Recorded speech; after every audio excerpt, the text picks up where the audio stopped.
Hello friends, ఈరోజు మీకు కొన్ని ఇంపార్టెంట్ క్వశ్చన్స్ చెప్తాను. అది పవర్ ఫ్యాక్టర్ నుండి. సో బేసిక్గా మనకు పవర్ ఫ్యాక్టర్ అనే టాపిక్ మనకు ప్రతి ఒక్క కాంపిటేటివ్ ఎగ్జామ్స్లో క్వశ్చన్స్ అనేది అడుగుతూ ఉంటాడు.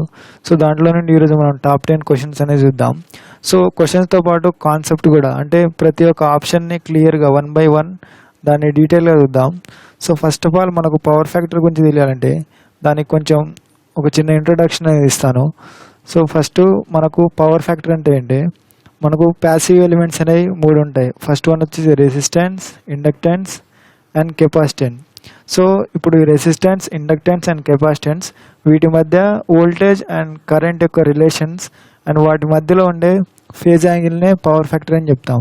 సో సింపుల్గా the angle between voltage and current is known as power factor. So ఇప్పుడు అది ఎలా చూద్దాం.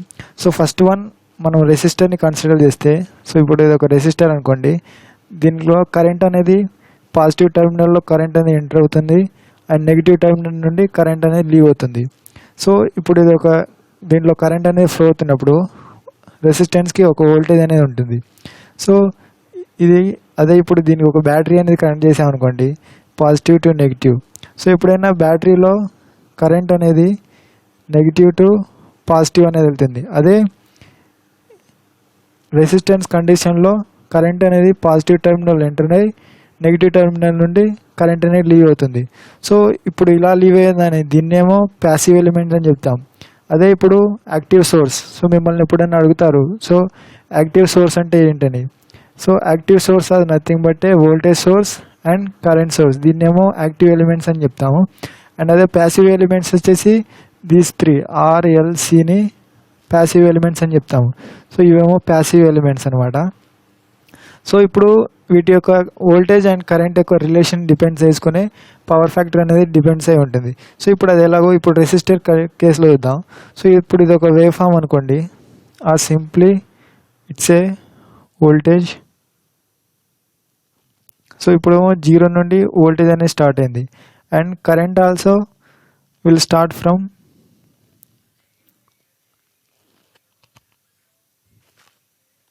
ఇప్పుడు కరెంట్ ఏమో 0 నుండి ఇక్కడికి ఫ్లో అవుతుంది. సో వీటి రెండింటి మధ్యలో ఫేజ్ డిఫరెన్స్ అనేది 0 అనమాట. సో దీన్నే రెసిస్టెన్స్ కేసులో పవర్ ఫ్యాక్టర్ వచ్చేసి యూనిటీ ఉంటుంది. So unity is nothing but 1. So ఇప్పుడు వీటి రెండింటి మధ్యలో ఫేజ్ డిఫరెన్స్ అనేది లేదు. సో ఇప్పుడు అదే ఇప్పుడు L is nothing but inductance. అదే ఇప్పుడు ఇండక్టెన్స్ కేసులో ఇండక్టెన్స్ వచ్చేసి current entering from positive terminal and leaves from negative terminal. So ఇప్పుడు వీటి రెండింటి మధ్యలో వేవ్ ఫామ్స్ అనేది చూస్తే, సో ఇదేమో voltage. So this is nothing but voltage wave form and current వచ్చేసి ల్యాగ్ అవుతుంది. సో కరెంట్ వచ్చేసి ఇలా ల్యాగ్ అవుతుంది. సో ఇదేమో వోల్టేజ్ అండ్ కరెంట్. సో ఇప్పుడు ఈ రెండింటి మధ్యలో ఈ డిఫరెన్స్నే ఫేజ్ డిఫరెన్స్ పై అని చెప్తాం. సో ఇప్పుడు దీన్నే పవర్ ఫ్యాక్టర్ అని చెప్తాం. సో ఇప్పుడైనా ఇండక్టెన్స్ కేసులో అదే పవర్ ఫ్యాక్టర్ అనేది లాగింగ్ ఉంటుంది. సో ఇప్పుడు ఇండక్టెన్స్లో ఎప్పుడైనా పవర్ ఫ్యాక్టర్ ఇస్ లాగింగ్. అదే ఇప్పుడు కెపాసిటివ్లో చూస్తే ఇదేమో సప్లై వోల్టేజ్ అనుకోండి. సో కెపాసిటీలో కరెంట్ అనేది లీడింగ్లో ఉంటుంది. సో ఇప్పుడు ఈ విధంగా లీడింగ్లో ఉంటుంది. సో ఇప్పుడు ఈ డిఫరెన్స్నే, ఇప్పుడు ఈ difference is nothing but voltage and current. So ఇదేమో వోల్టేజ్ అండ్ ఇది వచ్చేసి కరెంట్. సో ఇప్పుడు ఈ రెండింటి మధ్యలో ఇదేమో 0 అండ్ ఇది వచ్చేసి ఈ డిస్టెన్స్నే pi is nothing but phase angle between voltage and current. So ఇప్పుడు ఇక్కడ కూడా యాంగిల్ అనేది వస్తుంది. సో ఇప్పుడు ఈ యాంగిల్నే పవర్ ఫ్యాక్టర్ యాంగిల్ అని చెప్తాము. సో ఇప్పుడు ఇంకా మీకు డీటెయిల్గా ఈ పవర్ ఫ్యాక్టర్ మీద కావాలంటే నేను ఆల్రెడీ ఒక వీడియో అనేది చేశాను. ఇప్పుడు ఆ వీడియో పవర్ ఫ్యాక్టర్ మీద చాలా డీటెయిల్గా ఉంటుంది, మీకు టైం ఉంటే అది చూడండి. సో ఇప్పుడు ఈ క్వశ్చన్స్ అనేది 1 by 1 ఎలా ఉంటే చూద్దాం. సో ఫస్ట్ క్వశ్చన్, సో ఇప్పుడు నేను పేజీకి చేంజ్ చేసుకుంటాను. ఫస్ట్ క్వశ్చన్ చూసుకుంటే, the primary reason for low power factor is owing to installation of. So question ఏమడుగుతున్నాడంటే మనకు అసలు పవర్ ఫ్యాక్టర్ అనేది లో ఉండడానికి కారణాలు ఏమని అడుగుతున్నాడు. సో ఫస్ట్ ఆప్షన్ చూస్తే సింక్రోనస్ మోటార్. సో ఇప్పుడు ఈ సింక్రోనస్ మోటార్ అనేది ఏం చేస్తుందంటే, మనం సింక్రోనస్ మోటార్కి ఇదేమో సింక్రోనస్ మోటార్ యొక్క షాఫ్ట్ అనుకోండి, షాఫ్ట్ ఆర్ రోటార్. సో ఇప్పుడు రోటార్కి ఏం చేస్తామంటే మనం డీసీ సప్లై అనేది ఇస్తాం. సో ఇదేమో DC supply. So DC supply ఇచ్చినప్పుడు మోటార్లో ఫ్లక్స్ అనేది ఇండ్యూస్ అవుతుంది. ఎలా అంటే ఇప్పుడు ఇండక్టెన్స్ అనేది ప్రెజెంట్ అవ్వడం వల్ల ఇండక్టెన్స్ నుండి ఫ్లక్స్ అనేది వస్తుంది. సో ఇప్పుడు ఫ్లక్స్ నుండి ఈఎంఎఫ్ అనేది జనరేట్ అవుతుంది. సో ఇదే సింక్రోనస్ మోటార్. అండ్ అలాగే డీసీ మోటార్. సో డీసీ మోటార్లో ఫేజ్ డిఫరెన్స్, సో మనం ఇందాక చేసాము అంటే nothing but a resistance. So దాంట్లో ఫేజ్ డిఫరెన్స్ అనేది ఉండదు. సో మనకు ఫేజ్ డిఫరెన్స్ అనేది ఉండకపోతే పవర్ ఫ్యాక్టర్లో ఇండక్టెన్స్ అండ్ కెపాసిటెన్స్ అనేది ప్రెజెన్స్ అవ్వవు. సో ఇప్పుడు డీసీలో కూడా ఇండక్టెన్స్ అండ్ కెపాసిటెన్స్ అనేది ప్రెజెంట్ పోవడం వల్ల మనకు పవర్ ఫ్యాక్టర్ అనేది ఉండదు. అండ్ అలాగే commutator motor. So commutator motor is nothing but A one of the DC motor. So దాంట్లో కూడా ఈ పవర్ ఫ్యాక్టర్ అనేది లో ఉండదు. సో ఇంకా మిగిలింది ఏంటి? Option C, induction motor. So మనకు ఇండక్షన్ మోటార్స్ వల్ల లో పవర్ ఫ్యాక్టర్ అనేది ఉంటుంది. ఎలా అంటే ఇప్పుడు మనం ఇంట్లో యూజ్ చేసే అంటే మన ఎక్విప్మెంట్స్ వచ్చేసి అన్నీ లాగింగ్ పవర్ ఫ్యాక్టర్లో ఉంటాయి. ఎలా అంటే ఇప్పుడు మనం యూజ్ చేసే AC motors or single phase or 3 phase. So ఇవన్నీ ఏంటి? Lagging in nature. Why? Because మనకు ఇండక్షన్ మోటార్లో వైండింగ్స్ అనేది ఇలా స్టేటర్ అండ్ రోటర్ ఉంటుంది. సో ఇప్పుడు winding is nothing but inductance యొక్క ప్రాపర్టీ ఏంటంటే లాగింగ్ పవర్ ఫ్యాక్టర్ అనేది ఉంటుంది. సో ఇప్పుడు లాగింగ్ పవర్ ఫ్యాక్టర్ ఉండడం వల్ల పవర్ ఫ్యాక్టర్ వచ్చేసి లో ఉంటుంది. సో ఇప్పుడు మనకు primary reason, so this is the reason induction motor వల్ల మనకు లో పవర్ ఫ్యాక్టర్ అనేది వస్తుంది. అండ్ అలాగే ట్రాన్స్ఫార్మర్ జనరేటర్స్లో కూడా మనం యాజ్ ఏ వైండింగ్, ఆర్మేచర్ వైండింగ్గా ఇండక్టెన్స్ని యూజ్ చేస్తాం. సో దానివల్ల లో పవర్ ఫ్యాక్టర్ అనేది వస్తుంది. సో ఇప్పుడు క్వశ్చన్ నెంబర్ 2 చూద్దాం. సో లో power factor has the drawback of. So మనకి ఇప్పుడు లో పవర్ ఫ్యాక్టర్ వల్ల దాని యొక్క డిసడ్వాంటేజ్ ఏమని అడుగుతున్నాడు. సో ఫస్ట్ ఆప్షన్ చూద్దాం. So increase the transmission and distribution losses. And second one వచ్చేసి poor voltage regulation. And third one వచ్చేసి high cost equipments for a given load. And option D వచ్చేసి all of the above. So ఇప్పుడు దీని answer వచ్చేసి all of the above. అది ఎలా అంటే ఇప్పుడు 1 by 1 చూద్దాం. సో ఫస్ట్ ఆప్షన్ చూద్దాం. సో ఫస్ట్ ఏమంటున్నాడంటే increase the transmission and distribution losses. ఎలా? ఇప్పుడు మనకు power factor, so power is equal to VI cos phi. So ఇదేమో product of voltage and current. ఇప్పుడు ఈ cos phi నే పవర్ ఫ్యాక్టర్ అని చెప్తాం. సో ఇప్పుడు మనకు ట్రాన్స్మిషన్ లైన్లో లాసెస్కి ఇప్పుడు పవర్ ఫ్యాక్టర్కి ఎలా రిలేటెడ్ ఉంటుంది? ఇప్పుడు అది ఎలా అంటే మనకు power factor, so cos phi is equal to kilowatt upon kVA. So ఇప్పుడు kilowatt is nothing but active power or apparent power. దీన్ని ఎలా పవర్ అండ్ రియాక్టివ్ పవర్ని వచ్చేసి kVA అని చెప్తాం. సో ఇప్పుడు cos phi అంటే ఇప్పుడు మన cos phi అనేది తీసుకుంటే అదే ఇప్పుడు kVA is equals to kilowatt upon cos phi. So ఇప్పుడు దీన్ని క్రాస్ మల్టిప్లై అని చేసాం. సో ఇప్పుడు మనకు పవర్ ఫ్యాక్టర్ అనేది లో. సో ఇప్పుడు క్వశ్చన్లో చూడండి, లో పవర్ ఫ్యాక్టర్ వల్ల డిసడ్వాంటేజ్ ఏమని అడుగుతున్నారు. సో ఇప్పుడు అంటే cos phi పవర్ ఫ్యాక్టర్ అనేది లో అయిందనుకోండి, మనకు kVA వచ్చేసి ఇంక్రీజ్ అవుతుంది. సో ఇప్పుడు kVA వచ్చేసి is directly proportional to load current. So ఇప్పుడు మన కరెంట్ అనేది ఎంత అనేది అంటే పవర్ ఫ్యాక్టర్ అనేది తగ్గింది అనుకోండి, లోడ్ కరెంట్ అనేది ఇంక్రీజ్ అవుతుంది. సో ఇప్పుడు ఈ లోడ్ కరెంట్ అనేది ఇంక్రీజ్ అవ్వడం వల్ల మనకు జనరేటర్స్ అంటే మనకు సప్లై ఎలా వస్తుంది? జనరేటర్ నుండి ట్రాన్స్మిషన్ లైన్ నుండి మనం లోడ్కి కనెక్ట్ చేసుకుంటాం. సో ఇది వచ్చేసి లోడ్. సో ఇప్పుడు జనరేటర్ ఒక పవర్ ఫ్యాక్టర్ అనేది తగ్గింది అనుకోండి, జనరేటర్ కూడా ఎఫెక్ట్ అవుతుంది. అండ్ ట్రాన్స్మిషన్ లైన్లో కరెంట్ అనేది ఇంక్రీజ్ అయింది అనుకోండి, మనకు ట్రాన్స్మిషన్ లైన్ యొక్క లాసెస్ అనేది ఇంక్రీజ్ అవుతుంది. సో ఇప్పుడు ట్రాన్స్మిషన్ లైన్ యొక్క లాసెస్ అనేది ఇంక్రీజ్ అవ్వడం వల్ల మనకు ట్రాన్స్మిషన్ లైన్ యొక్క అండ్ డిస్ట్రిబ్యూషన్ యొక్క లాసెస్ అనేది ఇంక్రీజ్ అవుతుంది. సో ఇప్పుడు ఫస్ట్ ఆప్షన్ అనేది అయిపోయింది. సో ఇప్పుడు పూర్ వోల్టేజ్ రెగ్యులేషన్. సో ఇప్పుడు voltage regulation is nothing but no load voltage minus full load voltage upon full load voltage. So మనకు ఎప్పుడైనా వోల్టేజ్ రెగ్యులేషన్ అనేది ద బెస్ట్ వోల్టేజ్ రెగ్యులేషన్ అంటే 2 to 3% voltage regulation is the best one. So దీన్ని best voltage regulation అని చెప్తాం. అదే ఇప్పుడు poor voltage regulation అంటే ఫర్ ఎగ్జాంపుల్ 99% అనుకోండి, ఆర్ ఒక 99.9% అనుకోండి, ఇది వచ్చేసి poor voltage regulation. So this is not a correct one. So మనకి ఎప్పుడైనా వోల్టేజ్ రెగ్యులేషన్ 2 to 3% ఉండాలి. అదే ఇప్పుడు వోల్టేజ్ రెగ్యులేషన్ చెప్తాం ఇప్పుడు దీనివల్ల పూర్ వోల్టేజ్ రెగ్యులేషన్. ఇప్పుడు లాసెస్ అనేది ఇంక్రీజ్ అయ్యారనుకోండి, రెగ్యులేషన్ కూడా పూర్ అనేది ఉంటుంది. So this is not a good one. So high cost equipments in the given load, మనకు ఎక్విప్మెంట్స్ యొక్క కాస్ట్ అనేది ఇంక్రీజ్ అవుతుంది. ఎలా అంటే ఇప్పుడు మనకు ట్రాన్స్మిషన్ లైన్లో మనం కరెంట్ అనేది ఎంత ఇంక్రీజ్ అయింది అనుకోండి, కరెంట్ ఇంక్రీజ్ అవ్వడం వల్ల మనకు లాసెస్ అనేది ఇంక్రీజ్ అవుతుంది. సో ఇప్పుడు ఆ లాసెస్ ఇంక్రీజ్ అవ్వడం వల్ల కండక్టర్ యొక్క కెపాసిటీ అంటే దాని యొక్క క్రాస్ సెక్షనల్ ఏరియాని ఇంక్రీజ్ చేయడం అవుతుంది. అండ్ అలాగే మనం ఇప్పుడు వాటికి యూజ్ చేసే ఇన్సులేటర్, సో ఇన్సులేటర్ యొక్క కాస్ట్ అనేది ఆల్సో ఇంక్రీజెస్. సో ఇవన్నీ డ్రాబ్యాక్స్ అనమాట. అందువల్ల లో పవర్ ఫ్యాక్టర్ వల్ల ఇవన్నీ డ్రాబ్యాక్స్ని మినిమైజ్ చేయడానికి మనం పవర్ ఫ్యాక్టర్ని ఇంప్రూవ్మెంట్ చేస్తాం. సో ఇప్పుడు నెక్స్ట్ క్వశ్చన్ అనేది చూద్దాం. So the low power factor of a industrial plant is uneconomical. So ఇక్కడ టర్మ్ అన్ఎకనామికల్ మీన్స్ వినియోగంలో లేనిది, సో వినియోగం కానిది.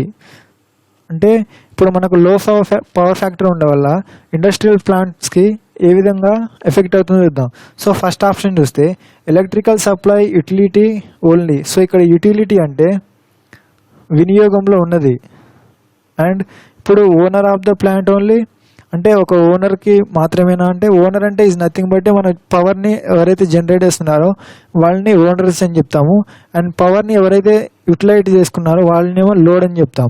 సో ఇప్పుడు both owners and plant electrical supply utility either A or B. So ఇప్పుడు మనకు ఇక్కడ owner and electrical supply utility, so ఈ రెండింటి మధ్యలో డిఫరెన్స్ అనేది తెలిస్తే మనకి దీని యొక్క ఆప్షన్ అనేది ఏందో మనం చెప్పవచ్చు. సో ఇప్పుడు ఇది ఒక ప్లాంట్ ఏ అనుకోండి. సో ప్లాంట్ ఏ అండ్ ఇది ఒక plant B. Plant is nothing but ఈ పవర్ని యూటిలిటీ చేసుకునేవాళ్ళు. సో ఇది ఒక లోడ్స్ అనుకోండి. సో ఇప్పుడు ప్లాంట్ ఏ, సో ఇది ఒక ఫ్యాక్టరీ ఆర్ కంపెనీ అనుకోండి. దీంట్లో మనకు ఫ్యాన్స్ అండ్ లైట్స్ ఇవన్నీ లోడ్స్. సో ఇవి రెండు బోత్ కేసెస్లో లోడ్స్ అనేది ఇలా ఉన్నప్పుడు మనకు వీటి యొక్క powers, so both power is equals to వాట్స్లో మెజర్ చేస్తాం కాబట్టి ఈ రెండింటి యొక్క పవర్ అనేది సేమ్ ఉంటుంది. అండ్ వీటి యొక్క power consumption also same. So power consumption also same ఉంటుంది. ఇప్పుడు మంత్లీ బిల్స్ అనేవి వస్తాయి. మంత్లీ బిల్ వచ్చినప్పుడు అంటే ఇప్పుడు దీని యొక్క పవర్ ఫ్యాక్టర్ వచ్చేసి ప్లాంట్ ఏది వచ్చేసి యూనిటీ పవర్ ఫ్యాక్టర్లో ఈ ప్లాంట్ అనేది రన్ అవుతుంది. అండ్ ప్లాంట్ బి వచ్చేసి సమ్ 0.5 పవర్ ఫ్యాక్టర్లో ప్లాంట్ అనేది రన్ అవుతుంది అనుకోండి. ఇప్పుడు వీటి యొక్క మంత్లీ బిల్స్ వచ్చేసి ఎలా ఉంటుందంటే రెండింటికి సేమ్ ఉంటుంది. Monthly bills is same. But ఇప్పుడు బ్యూటీ ఏంటంటే మనకు తెలియకుండానే కేవీఏ అనేది ఇంక్రీజ్ అవుతుంది. సో ఇప్పుడు కేవీ అనేది ఎలా ఇంక్రీజ్ అవుతుందంటే మనకు పవర్ ప్లాంట్ ఏలో పవర్ ఫ్యాక్టర్ వచ్చేసి యూనిట్ యూజ్ చేస్తున్నాడు. సో ఇప్పుడు మనకు రిలేషన్ ఏంటి, kVA is equals to kilowatt power upon power factor unity case ఉంది కాబట్టి ఇక్కడ 1 అని తీసుకుందాం. అదే ఇప్పుడు దీని యొక్క పవర్ ఫ్యాక్టర్ చూసుకుంటే kVA is equals to kilowatt upon దీని యొక్క పవర్ ఫ్యాక్టర్ వచ్చేసి 0.5. సో 0.5. సో ఇప్పుడు కిలోవాట్కి ఎంతో సమ్ రేటింగ్ అని ఇద్దాం. సో ఇప్పుడు కిలోవాట్ కేసులో 1000 అనేది తీసుకుందాం. సో 1000 అపాన్ 1 వేస్తే దీనికి ఎంత 1000 అనే వస్తుంది. అండ్ ఇప్పుడు ఇదేమో 1000. సో 1000 అపాన్ 0.5 చేసామనుకోండి ఇదేమో 2000 వస్తుంది. సో ఇప్పుడు మీరు క్లియర్గా ఒకటి అబ్జర్వ్ చేయొచ్చు. అదేంటంటే మనకు పవర్ అనేది ఇంక్రీజ్ అవుతుంది. ఎలా అంటే మనకు ప్లాంట్ ఏలో కన్నా ప్లాంట్ బిలో, సో ఇప్పుడు ఇదేమో ప్లాంట్ ఏలో యూనిటీకి అనేది కన్సిడర్ చేసుకున్నప్పుడు అంటే మనకు అంటే 1000 అనే వచ్చింది. అండ్ అలాగే ప్లాంట్ బిలో కేవీఏ వాల్యూ 0.5 తీసుకున్నప్పుడు 2000 అనే వస్తుంది. సో ఇప్పుడు మనకి ఏమి ఇంక్రీజ్ అయిందంటే కేవీఏ అనేది ఇంక్రీజ్ అయింది. So KVA is increases then what my line current is also increases. Any times increase అయింది, 2 టైమ్స్ అనేది ఇంక్రీజ్ అయింది. సో ఈ విధంగా ప్లాంట్ యొక్క కెపాసిటీ అనేది ఇంక్రీజ్ అవుతుంది. సో ఇప్పుడు మనకు కన్జ్యూమర్ అంటే owners is nothing but generate చేసిన పవర్. సో ఇప్పుడు మనకు మంత్లీ బిల్స్ వచ్చినప్పుడు వాళ్ళు ఏమంటారంటే మీకు మంత్లీ బిల్స్ అనేది అంటే మీరు కెపాసిటర్స్ అనేది యూజ్ చేయాలి. సో కెపాసిటర్ ఎందుకు యూజ్ చేయాలంటే మీరు పవర్ ఫ్యాక్టర్ని ఇంప్రూవ్మెంట్ చేయడానికి మీరు capacitors or static capacitor or phase modifier, so వీటిని యూజ్ చేసుకొని పవర్ ఫ్యాక్టర్ని ఇంక్రీజ్ చేయమంటారు. సో ఇది ఒక ఆప్షన్. లేకపోతే మీ మీద పెనాల్టీ అనేది పడుతుందని చెప్తారు. సో ఇప్పుడు పెనాల్టీ అనేది సమ్ ల్యాక్స్లో ఉంటుంది. సో అందుకనే మనం ఫేజ్ అడ్వాన్సర్ లేకపోతే కెపాసిటర్స్ని యూజ్ చేస్తాం. సో ఇప్పుడు ఈ క్వశ్చన్ యొక్క ఆన్సర్ చూద్దాం.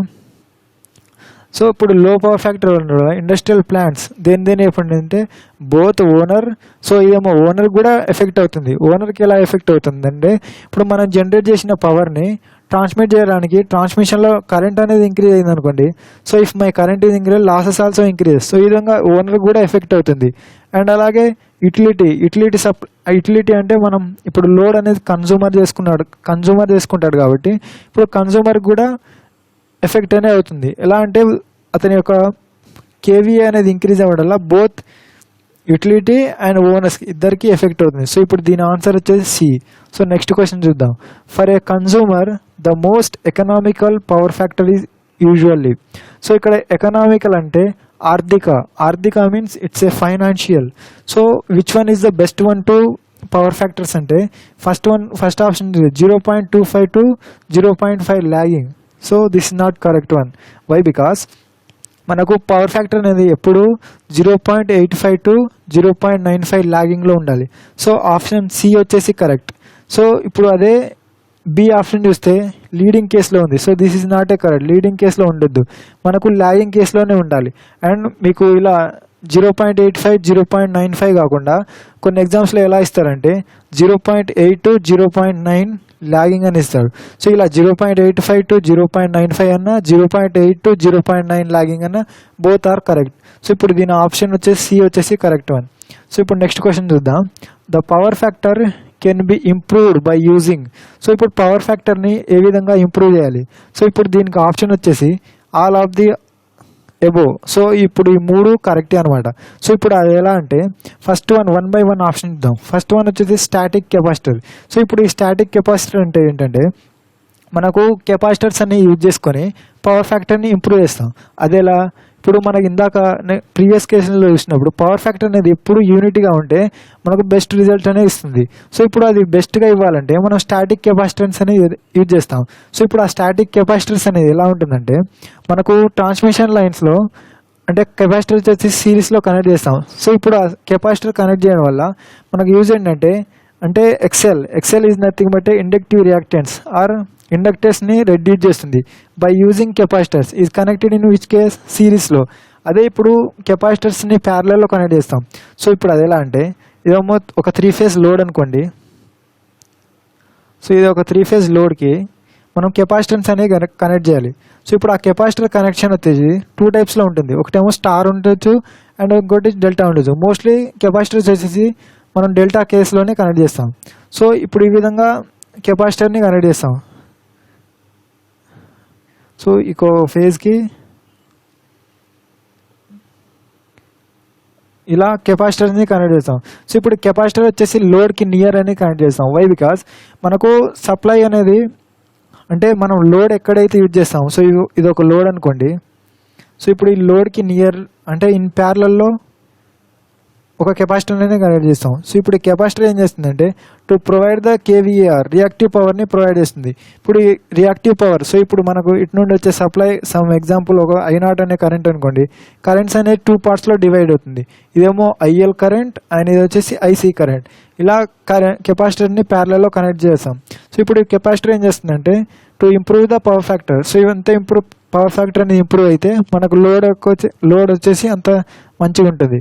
సో అండ్ ఇంకోటి సింక్రోనస్ కండెన్సర్. సో ఇప్పుడు సింక్రోనస్ కండెన్సర్ ఎలా యూజ్ చేస్తున్నామంటే అంటే synchronous motor under over excited condition.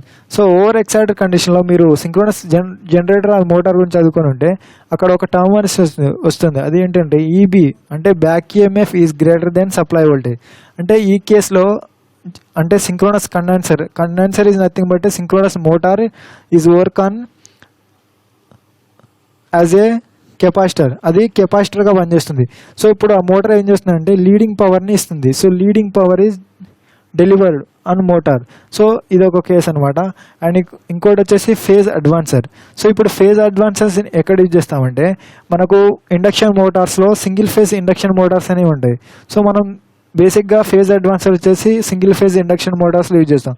So ఇప్పుడు ఆ మోటార్ మీద ఒక చిన్న కెపాసిటర్ అనేది ప్లేస్ చేసి ఉంటుంది.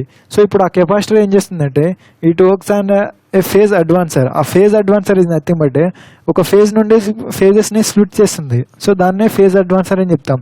సో ఈ విధంగా మనం పవర్ ఫ్యాక్టర్స్ని ఇంప్రూవ్ చేయొచ్చు by using 3 method. First one వచ్చేసి static capacitor and synchronous condenser and phase advancer. So ఇప్పుడు స్టాటిక్ కెపాసిటర్స్లోనే మనం సిరీస్లో కనెక్ట్ చేస్తే ట్రాన్స్మిషన్ లైన్ దాన్ని సిరీస్ కెపాసిటర్ అని, అదే ఇప్పుడు లోడ్కి ప్యారలల్లో కనెక్ట్ చేస్తే అదే దాన్ని షంట్ కెపాసిటెన్స్ అని చెప్తాం. సో ఇప్పుడు నెక్స్ట్ క్వశ్చన్ చూద్దాం. The static capacitors are rated in terms of. So capacitor యొక్క రేటెడ్ అంటే రేటింగ్ అడుగుతున్నాడు. సో ఆప్షన్ 1/1 చేద్దాం. So kilo watt. సో ఇక్కడ kilo watt is nothing but resistance. So ఇదేమో రెసిస్టెన్స్ కేసులో kilo watts. Kilo watts nothing but active power or real power. So different useful power, different names అనేవి ఉంటాయి. So ఇప్పుడు KVA is nothing but apparent power. So దీన్నే operant power అని చెప్తాం. So kilo watt hour is nothing but energy meter. So దీన్నేమో energy మీటర్స్కి use చేస్తాం. So ఇప్పుడు మన క్వశ్చన్లో static capacitor related in terms of kVAR. So దీన్ని కొంచెం డెప్త్గా చూద్దాం. సో ఆప్షన్ ఏ వచ్చేసి ఆన్సర్ బై ఇక్కడ KVAR. So this R is nothing but reactive power. So ఇప్పుడు రియాక్టివ్ పవర్ యొక్క బ్యూటీ అంటే మనకు రియాక్టివ్ పవర్ ఎక్కడ యూజ్ అవుతుందంటే మనకు ఇప్పుడు జనరేటర్స్ ఉందనుకోండి, ఇప్పుడు ఆల్టర్నేటర్స్. సో ఆల్టర్నేటర్ ఏం చేస్తుందంటే మనకు దానికి సప్లై ఫస్ట్ రోటార్కి వచ్చేసి డీసీ సప్లై అనేది ఇస్తాం. సో ఇప్పుడు డీసీ సప్లై నుండి ఈఎంఎఫ్ అనేది జనరేట్ అవుతుంది. అదేలా అంటే ఇప్పుడు ఇది ఒక రోటార్ అనుకోండి, రోటార్ యొక్క కన్స్ట్రక్షన్ మీరు చూస్తుంటే సో దీన్నే ఒక ఫీల్డ్ వైండింగ్స్తో కనెక్ట్ చేస్తాం. సో ఇప్పుడు ఈ వైండింగ్స్లో మనం ఏమి ఇస్తామంటే డీసీ సప్లై అనేది ఇస్తాం. సో ఇప్పుడు డీసీ సప్లై అనేది మనకు ఇండక్టెన్స్ అనేది ప్రెజర్ అవుతుంది. సో ఇప్పుడు ఇండక్టెన్స్ని మనం సప్లై ఇచ్చినప్పుడు దాని చుట్టూ ఒక మ్యాగ్నెటిక్ ఫీల్డ్ అనేది క్రియేట్ అవుతుంది. ఆ మ్యాగ్నెటిక్ ఫీల్డ్ ద్వారా మనకు ఫ్లక్స్ అనేది క్రియేట్ అవుతుంది. సో ఇప్పుడు మనకు ఫ్లక్స్ అనేది ఎంత ఎక్కువ క్రియేట్ అవ్వాలి దీని యొక్క టర్న్స్ మీద డిపెండ్ అయి ఉంటాయి. ఎంత ఎక్కువ టర్న్స్ ఉంటే అంత ఎక్కువ ఫ్లక్స్ అనేది ఇండ్యూస్ అవుతుంది. సో ఇప్పుడు ఆ ఫ్లక్స్ని డిపెండ్ చేసుకుంటే మనకు ఈఎంఎఫ్ అనేది ఇండ్యూస్ అవుతుంది. సో ఇప్పుడు రియాక్టివ్ పవరే లేకపోతే మనకు ఫ్లక్స్ అనేది ఉండదన్నమాట. సో ఎప్పుడైతే మనకు ఫ్లక్స్ అనేది లేకపోతే మన జనరేటర్ ఆల్టర్నేటర్ అనేది అసలు వర్క్ అనేది అవ్వదు. సో ఇప్పుడు ఆ రియాక్టివ్ పవర్ వచ్చేసి మస్ట్ అండ్ షుడ్. ఇప్పుడు ఆ రియాక్టివ్ పవర్ని కావాలంటేనే కేవీఏఆర్ అనేది యూజ్ చేస్తాం. సో ఇప్పుడు this R is nothing but kilo volt ampere reactive power. So this is the most important point. అంటే మనకు రియాక్టివ్ పవర్ లేకపోతే మనకు ఆల్టర్నేటర్స్ అయినా జనరేటర్స్ అయినా మనకు వర్క్ అవ్వదు. సో మస్ట్ అండ్ షుడ్గా మనకు కేవీఏఆర్ పవర్ అనేది కావాలి. సో ఇప్పుడు దాని ఆన్సర్ వచ్చేసి static power in terms of kVAR. So next question చూద్దాం. So for power factor improvement static capacitors have the advantages. So ఇప్పుడు పవర్ ఫ్యాక్టర్ని ఇంప్రూవ్ చేయాలంటే మనం ఇక్కడ ఈ క్వశ్చన్లో చూసాం. సో మనం ఇప్పుడు 1 సెకండ్ నేను కలర్ చేంజ్ చేసుకుంటా. సో ఇప్పుడు మనం ఈ కేసులో చూసాం ఏంటి పవర్ ఫ్యాక్టర్ని ఇంప్రూవ్ చేయాలంటే static capacitor, phase advancer and synchronous condenser. So ఇప్పుడు ఈ క్వశ్చన్లో పడుతున్నాయంటే ఫర్ పవర్ ఫ్యాక్టర్ ఇంప్రూవ్మెంట్ చేయడానికి static capacitors have the advantage. So ఇప్పుడు మనం ఈ స్టాటిక్ కెపాసిటర్ని యూజ్ చేయడం వల్ల వాటి యొక్క అడ్వాంటేజ్ ఏంటని అడుగుతున్నాడు. So small losses. So as its losses అనేది తక్కువ ఉంటాయి and easy to installation and low initial cost and little maintenance, all of the above. So ఇది ఇప్పుడు ఆన్సర్ వచ్చేసి ఆల్ ఆఫ్ ది అబోవ్. ఎలా అంటే మీకు ఇప్పుడు ఇంట్లో మీకు ఫ్యాన్ అనేది ఉందనుకోండి, ఇప్పుడు ఫ్యాన్కి వచ్చేసి ఒక చిన్న కెపాసిటర్ అనేది ఉంటుంది. సో ఇప్పుడు ఇది ఏమో రిపేర్కి వచ్చింది అనుకోండి, మనం బయట మార్కెట్కి వెళ్ళి తీసుకుంటాం. మార్కెట్లో దాని యొక్క కాస్ట్ అనేది లెస్సే ఉంటుంది. సో ఇప్పుడు దాని యొక్క లో initial cost and small in losses. So దాంట్లో లాసెస్ అనేది ఏమీ ఉండవు. సో ఈజీ టు ఇన్స్టాలేషన్, మీరే వెళ్ళి ఫిట్ చేసి ఏమి ఉండదు, ఇక్కడ స్క్రూ తీసేసి ఆ కెపాసిటర్ని ప్లేస్ చేసుకుంటే ఇన్స్టాలేషన్. దాన్నే స్టాటిక్ కెపాసిటర్ అనేది దీని యొక్క అడ్వాంటేజెస్. నెక్స్ట్ క్వశ్చన్ చూద్దాం. For the power factor improvement static capacitor have the drawbacks. So ఇప్పుడు ఇవేమో అడ్వాంటేజెస్ అనమాట, ఇప్పుడు ఇదేమో డిసడ్వాంటేజెస్. సో ఇప్పుడు కెపాసిటర్ వచ్చేసి ఈజీగా బర్న్ అవుతాయి. ఎలా అంటే ఎప్పుడైతే వోల్టేజ్ అనేది ఇంక్రీజ్ అయింది అనుకోండి, ఇప్పుడు మనకు ఫ్యాన్లో ఇప్పుడు కెపాసిటర్ అనేది అది రిపేర్ చేసామనుకోండి, అది ఫాల్ట్ వచ్చినప్పుడే కదా. ఆ ఫాల్ట్ అనేది ఎలా వస్తుందంటే ఎప్పుడైతే వోల్టేజ్ అనేది ఇంక్రీజ్ అవుతుంది అప్పుడు షార్ట్ సర్వీస్ ఇన్ లైఫ్, దాని యొక్క లైఫ్ అనేది తగ్గిపోతుంది. And getting damage to high voltage, yes it's of course and not repairable. So ఒకసారి మనం కెపాసిటర్ని డ్యామేజ్ అనేది అనుకోండి, దాన్ని రిపేరబుల్ చేయలేము అనమాట. సో ఇప్పుడు దీని ఆన్సర్ వచ్చేసి ఆల్ ఆఫ్ ది అబోవ్. అంటే short service in life and getting damage high voltage. ఎప్పుడైతే వోల్టేజ్ అనేది ఇంక్రీజ్ అయిందండి అప్పుడు కెపాసిటర్ వచ్చేసి మెల్ట్ అయిపోతుంది. అండ్ నాట్ రిపేరబుల్, సో దాన్ని రిపేర్ చేయలేము. ఇప్పుడు నెక్స్ట్ క్వశ్చన్ చూద్దాం. For power factor improvement synchronous condensers have the drawbacks. So ఇప్పుడు పవర్ ఫ్యాక్టర్ అనేది ఇంప్రూవ్మెంట్ చేస్తాం by using what synchronous condenser. So ఇప్పుడు సింక్రోనస్ కండెన్సర్ ఇది nothing but synchronous motor. So synchronous motor ఏం చేస్తుందంటే కేవీఏఆర్ పవర్ని ప్రొవైడ్ చేస్తుంది. సో ఎప్పుడైతే లీడింగ్ కేసులో ఉన్నప్పుడు. సో ఇప్పుడు దీనిలో డిసడ్వాంటేజెస్ ఏమని అడుగుతున్నాడు. సో ఫస్ట్ వన్ వచ్చేసి comparatively higher maintenance. So of course it's a motor ఉండడం వల్ల దానికి మెయింటెనెన్స్ అనేది ఎక్కువ ఉంటుంది and operating cost also high ఉంటుంది. అండ్ ఇప్పుడు ఆప్షన్ బి చూద్దాం, requirements of auxiliary equipments for their starting. So మనకి ఇప్పుడు స్టార్టింగ్లో కావాలంటే యాక్సిలరీ ఎక్విప్మెంట్స్ని యూజ్ చేస్తాం. So it's also correct. So possibility of falling out synchronism causing the interruption of supply. So synchronous motor అనేది తన యొక్క సింక్రోనిజంని అంటే ఫెయిల్ అవుతుంది అనమాట. సో ఇప్పుడు దీని యొక్క డిసడ్వాంటేజ్ వచ్చేసి ఆల్ ఆఫ్ ది అబోవ్ అన్నీ అంటే ఇవి అన్నీ దీని యొక్క డిసడ్వాంటేజెస్ ఎప్పుడు సింక్రోనస్ కండెన్సర్ని యూజ్ చేసినప్పుడు. సో ఇప్పుడు నెక్స్ట్ క్వశ్చన్ అనేది చూద్దాం. సో ఇప్పుడు నెక్స్ట్ క్వశ్చన్ వచ్చేసి the advantages of improved power factor. So ఇప్పుడు మనం పవర్ ఫ్యాక్టర్ని ఇంప్రూవ్ చేసామనుకోండి, దానివల్ల అడ్వాంటేజెస్ ఏమని అడుగుతున్నాడు. సో ఇప్పుడు పవర్ ఫ్యాక్టర్ని ఎంత ఇంక్రీజ్ చేస్తే మనకు అంటే కేవీఏ అనేది అంత డిక్రీజ్ అవుతుంది. ఎలా అంటే kilo watt upon cos pi. So ఇప్పుడు కాస్ పై అనేది యూనిటీ. సో వాడేమంటున్నాడు ఇంప్రూవ్మెంట్ అనేది జరిగింది. ఇంప్రూవ్మెంట్ అంటే ఎంత మ్యాక్సిమం కేసులోనే 1. సో ఇది ఇప్పుడు 1 ఉందనుకోండి అంటే యూనిటీ క్లాస్లో ఇది ఇంక్రీజ్ అయింది అనుకోండి, కేవీఏ వచ్చేసి డిక్రీజ్ అవుతుంది. సో ఇప్పుడు ఆప్షన్ చూద్దాం, increases in operating efficiency of the power system and improvement of voltage regulation and reduce the overall cost. So ఇవన్నీ ఆప్షన్స్ కరెక్టే, బట్ ఇక్కడ ఆప్షన్ డి వచ్చేసి దీని answer. Why? Because better utilisation of kilowatt capacity of prime movers and transformer switch gear. And ఇప్పుడు ఇది మీకు అర్థం కాకపోతే ఇప్పుడు నేను క్లియర్గా చెప్తాను. సో ఇక్కడ ఒక టర్మ్ అనేది వస్తుంది, సో కిలోవాట్. సో కిలోవాట్ అనేది అంత ఇంక్రీజ్ అయితే మనకు అంత వోల్టేజ్ అనేది వస్తుంది. ఎలా అంటే కిలోవాట్ ఈజ్ డైరెక్ట్లీ ప్రొపోర్షనల్ అంటే డైరెక్ట్లీ రిలేషన్ ఉంటుంది దేనికి అంటే ఆల్టర్నేటర్లో మీరు ఆల్టర్నేటర్ ఆర్ సింక్రోనస్ జనరేటర్ క్లియర్గా చదివి ఉంటే మీకు అక్కడ ఒక టర్మ్ అనేది వస్తుంది. So alternator is related to kilowatt. So ఇప్పుడు ఎంత ఎక్కువ కిలోవాట్ని పవర్ని యూజ్ చేసుకుంటే అంత ఎక్కువ వోల్టేజ్ అనేది వస్తుంది. సో ఇప్పుడు వోల్టేజ్ అనేది ఇంక్రీజ్ అవ్వడం మనకు అడ్వాంటేజెస్ ఏంటంటే మన ట్రాన్స్మిషన్ లైన్ యొక్క లాసెస్ అనేది డిక్రీజ్ అవుతుంది. వై? బికాస్ మనకు వోల్టేజ్ అనేది ఇంక్రీజ్ అయితే ఆటోమేటిక్గా కరెంట్ అనేది డిక్రీజ్ అవుతుంది. సో ఇప్పుడు వోల్టేజ్ ఎంత ఎక్కువ ఉంటే మనకు ట్రాన్స్ఫార్మర్ యొక్క అంటే ట్రాన్స్ఫార్మర్లో step up and step down వోల్టేజ్ని ఇంక్రీజ్ చేయొచ్చు. సో ఇది ఒక advantage. And switch gear and లైన్స్లో లాసెస్ని డిక్రీజ్ చేయొచ్చు. సో అందుకనే మనకు పవర్ ఫ్యాక్టర్ని ఇంప్రూవ్ చేయడం వల్ల ఈ ఆప్షన్ అనేది కరెక్ట్ అనమాట. అంటే ఇప్పుడు ఈ ఆప్షన్ లేకపోయి ఉంటే ఇవన్నీ కరెక్ట్ అయ్యాయి, బట్ మెజారిటీస్ దీన్నే ఎక్కువ కన్సిడర్ చేసుకోండి. సో ఇప్పుడు నెక్స్ట్ క్వశ్చన్ చూద్దాం. The most suitable location for power factor install improvement device is అంటే మనకి ఇప్పుడు కెపాసిటర్ అనేది ఎక్కడ కనెక్ట్ చేస్తాం. సో ఆప్షన్ చూద్దాం, near the electrical appliances which are responsible for poor power factor. Yes, at receiving end in case of transmission line, at the sending end and anywhere of the. So ఇప్పుడు దీని answer వచ్చేసి both A. So మనం ఎక్కడైతే load ఉంటుందో అక్కడ కెపాసిటర్ని place చేస్తాం. And B వచ్చేసి at receiving end. So ఇప్పుడు మనకు లోడ్. సో ఇప్పుడు లోడ్ ఈజ్ నథింగ్ బట్ ఎలా ఉంటుంది, ఒక రెసిస్టెన్స్ అండ్ ఇండక్టెన్స్ ఈ రెండింటిని కలిపితేనే ఒక లోడ్ అని చెప్తాము. సో ఇప్పుడు ఈ లోడ్కి ఇన్ ప్యారలల్ ఒక కెపాసిటర్ని కనెక్ట్ చేస్తాం. సో దీన్నే near the load. First option ఏంటి, electrical appliance responsible for the poor power factor. ఇదేమో పూర్ పవర్ ఫ్యాక్టర్ అనేది ఎక్కడుంటే అక్కడ మనం కెపాసిటీని ప్లేస్ చేస్తాం. అండ్ ఇంకోటి రిసీవింగ్ ఎండ్ సైడ్లోనే కెపాసిటీని ప్లేస్ చేస్తాం. సో ఇప్పుడు దీని answer both A and B. And industrial installation has a poor power factor of 0.8 lagging ఉందనుకోండి, it would be economically to improved.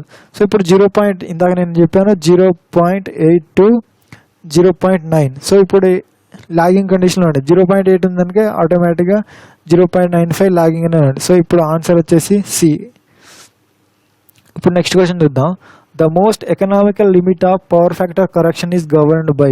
So the most economical, so economical means financial limit the power factor correction is governed by it's original power factor. అంటే ఇప్పుడు మనకు original power factor is nothing power factor correction equipment.